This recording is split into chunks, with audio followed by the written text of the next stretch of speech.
हाय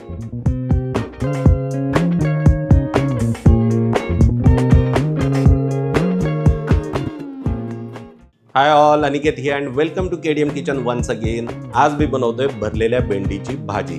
एकदम सोपी, होममेड आणि क्विकली बनणारी ही रेसिपी लंच, डिनर किंवा अगदी मुलांच्या टिफिनसाठी परफेक्ट ऑप्शन आहे. तीच ती भेंडीची भाजी, तीच ती रेसिपी खाऊन जर तुम्ही कंटाळला असाल तर हा व्हिडिओ नक्कीच तुमच्यासाठी आहे. आता भरलेल्या भेंडीच्या भाजीतही भरपूर वेळा तुम्ही भाजी बनवली असेल, पण आजची ही रेसिपी एकदम युनिक स्टाईल आणि युनिक रेसिपी असणार आहे. मी फक्त भेंडी आणि काही मसाले वापरूनच ही भाजी बनवणार आहे. भेंडीला आहे ना उभा एक कट मारला जातो, त्याच्यामध्ये मसाल्यांचं मिक्सर भरून ही भाजी तेलामध्ये शालो फ्राय केली जाते. एवढीच प्रोसेस आहे. काही जास्त चॉपिंग नाही, कटिंग नाही, कांदा नाही, टोमॅटो नाही, काहीच नाही. फक्त भेंडी आणि ड्राय मसाल्यांचं मिक्सर, बस एवढंच. एकदम सिम्पल अँड क्विक. प्रोसेस चालू करायच्या आधी अति महत्त्वाची गोष्ट, केडीएम किचनच्या चॅनलला अजूनही ज्यांनी सबस्क्राईब केलं नसेल त्यांनी फटाफट सबस्क्राईबवर क्लिक करा. मी बाकीची तयारी करून आलोच.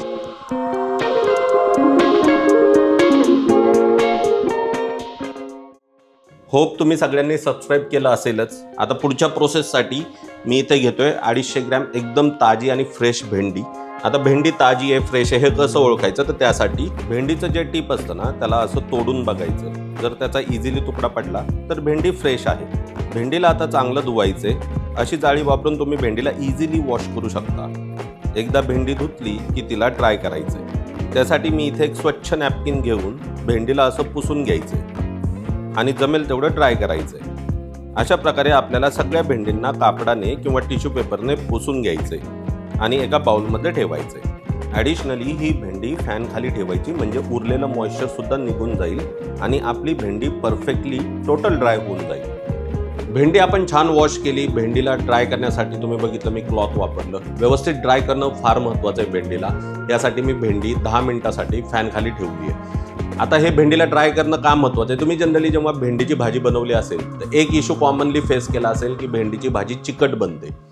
हे चिकट का बनते माहिती का? कारण पाणी भेंडीचा एनिमी आहे. सो हे सिरियसली घ्या. भेंडी धुतल्यानंतर कडकडीत ड्राय करणं फार महत्त्वाचं आहे. भेंडी आपली आता 10 मिनिटं 15 मिनिटं आपण ड्राय करण्यासाठी फॅन खाली ठेवली आहे. आता तोपर्यंत आपण काय करू, त्यामध्ये जे मसाल्यांचं मिश्रण ते बनवूया. गॅस पेटवल्या, गॅसवर ठेवली एक पॅन कडकडीत गरम झाली की त्यात 2 टेबलस्पून बेसन टाकायचे.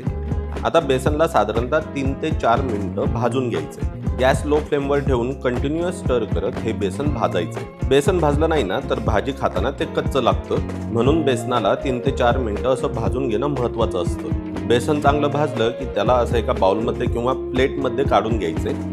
आता त्यात आपल्याला काही मसाले ॲड करायचे. पाव टीस्पून ओवा हाताने असा क्रश करून टाकायचा. 1 टीस्पून बडीशेप ही अशी जाडी भरडी वाटून घ्यायची आणि ती बाउलमध्ये ॲड करायची. त्याचबरोबर 2 टीस्पून काश्मीरी लाल मिरची पावडर, अर्धा टीस्पून तिखटवाली लाल मिरची पावडर, 1 टीस्पून आमचूर पावडर, पाव टीस्पून काळं मीठ, पाव टीस्पून जिरा पावडर, 1 टेबलस्पून धने पावडर, पाव टीस्पून हळद, पाव टीस्पून गरम मसाला आणि थोडंसं चिमूटभर मीठ ॲड करायचं. आता ह्या सगळ्यांना चांगलं मिक्स करून घ्यायचं. चमच्याने किंवा पळीने स्टर करून या सगळ्या मसाल्यांना युनिफॉर्मली मिक्स करून घ्यायचे.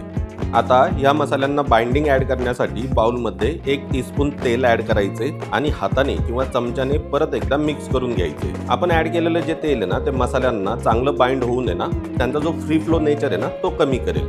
आपली भेंडी एकदम कडकडीत ड्राय झाली. आता तिला पुढच्या प्रोसेससाठी रेडी करायचं. त्यासाठी भेंडीचा हा जो हेड किंवा टॉप पार्ट असतो ना तो कट करून डिसगार्ड करायचा आहे. अशाच प्रकारे सगळ्या भेंडींचे टॉप कट करून घ्यायचे. त्यानंतर भेंडीला अशी उभी चीर मारायची आहे. ही चीर थोडी ओपन करून भेंडी किडली आहे का नाही हे थोडं चेक करायचं. बऱ्याच वेळा आतून ती किडलेली असू शकते. सेम प्रोसेस वापरून सगळ्या भेंडींना स्लिट करून झालं की त्यांना एका बाउलमध्ये ट्रान्सफर करायचं. ह्या स्टेजला आपण बनवलेलं मसाल्यांचं मिश्रण घेऊन एक भेंडीची चीर ओपन करून त्यात हे मसाल्यांचं मिश्रण भरून घ्यायचं. त्याचबरोबर भेंडीच्या आउटर साईडला सुद्धा हा मसाला लावायचा. असा मसाला आत बाहेर लावून भेंडीला प्रिपेअर करायचं आणि एका बाउलमध्ये ठेवायचं. सेम प्रोसेस फॉलो करून उरलेल्या सगळ्या भेंडींना प्रिपेअर करून एका डिशमध्ये किंवा बाउलमध्ये ठेवून द्यायचं. आपल्या भेंडीचं प्रिपरेशन पूर्ण झालंय। भेंडी स्लीट कशी करायचं ते तुम्ही बघितलं, मसाल्यांचं मिश्रण कसं बनवायचं, ते भेंडीमध्ये कसं भरायचं हे तुम्ही बघितलं। फार सिंपल प्रोसेस आहे, काहीच रॉकेट सायन्स नाहीये। तुम्ही ना ही प्रोसेस मॉडिफाय पण करू शकता। अगदी सिंपल भाजी बनवायची झाली तर भेंडी स्लीट करून हळद, लाल तिखट आणि धने पावडर एवढं तुम्ही भरून सुद्धा ही भाजी अगदी सिंपल आणि एकदम डेलिशियस होते। आता अजून पुढे मॉडिफिकेशन करायचं झालं तर शेंगदाण्याचा कूट बनवा, तो तुम्ही वापरू शकता। ही भाजी थोडी क्रंची होते, पण जर तिखट आणि चटपटीत टेस्ट पाहिजे असेल तर मी जसं मसाल्यांचं मिश्रण बनवले तसं फॉलो करा, ही भाजी एकदम डेलिशियस होते। आता पुढची एकदम सिंपल प्रोसेस, शॅलो फ्राय करायचं आपल्याला या भेंडींना। चला ते बघूयात। गॅस पेटवून त्यावर एक कढई घ्यायची। कढई चांगली कडकडीत तापली की त्यात 2 ते 3 टेबलस्पून तेल ॲड करायचं। आता हे तेल चांगलं गरम झालं की गॅस लो फ्लेमवर करायचा आणि कढईत पाव चमचा जिरं ॲड करायचं।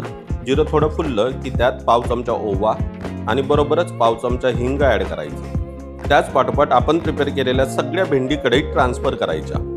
भेंडी ॲड केल्यावर हलक्या हाताने भेंडीला स्टर करायचं।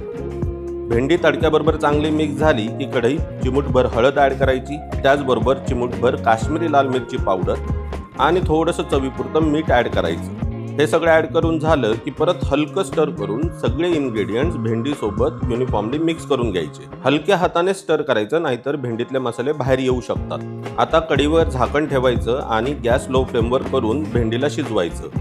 अधूनमधून झाकण उघडून भेंडीला स्टर करत राहायचं। याने काय होतं, भेंडी खाली न लागता युनिफॉर्मली शिजते। असंच 2-3 वेळा अधूनमधून स्टर करत भेंडीला 7 ते 8 मिनिटं शिजवून घ्यायचं। साधारण 7 ते 8 मिनिटात किंवा मॅक्सिमम 10 मिनिटात ना भेंडी छान शिजते। ह्या स्टेजला भेंडीवर बारीक चिरलेली हिरवीगार कोथिंबीर स्प्रेड करायची, तसंच थोडंसं लिंबू पिळायचं आणि फटाफट पण हलक्याच हाताने स्टर करायचं। आपली भाजी आता रेडी झाली आहे, तर गॅस बंद करूया। आपली परफेक्ट भरलेली भेंडी रेडी झाली आहे, एकदम चटपटीत भाजी झाली आहे। मसाल्यांचं मिश्रण एकदम परफेक्ट झालं, त्यामुळं टेक्स्चर पण खूप छान आले। आता ही भाजी सर्व कशी करायची ते बघूयात।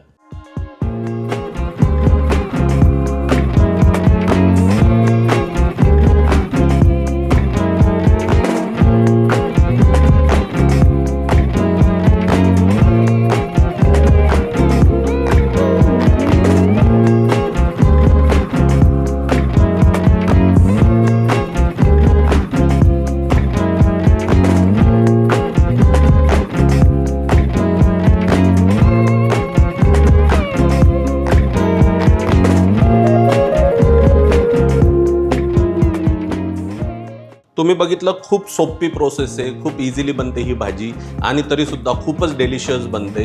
सकाळी काय असतं ना, गडबड असते, लहान मुलांच्या डब्याची गडबड, मोठ्यांच्या ऑफिसला जाताना त्यांच्या डब्याची गडबड। सो ही क्विकली बनणारी रेसिपी तुम्ही नक्की घरी ट्राय करा आणि जर घरी ट्राय कराल तर मला कमेंटमध्ये तुमचे एक्सपिरियन्स नक्की कळवा। Share this video with your friends and family. Don't forget to subscribe our YouTube channel. भेटूया अशाच भन्नाट रेसिपी बरोबर केडीएम किचनच्या पुढच्या व्हिडिओमध्ये। तोपर्यंत गुड बाय।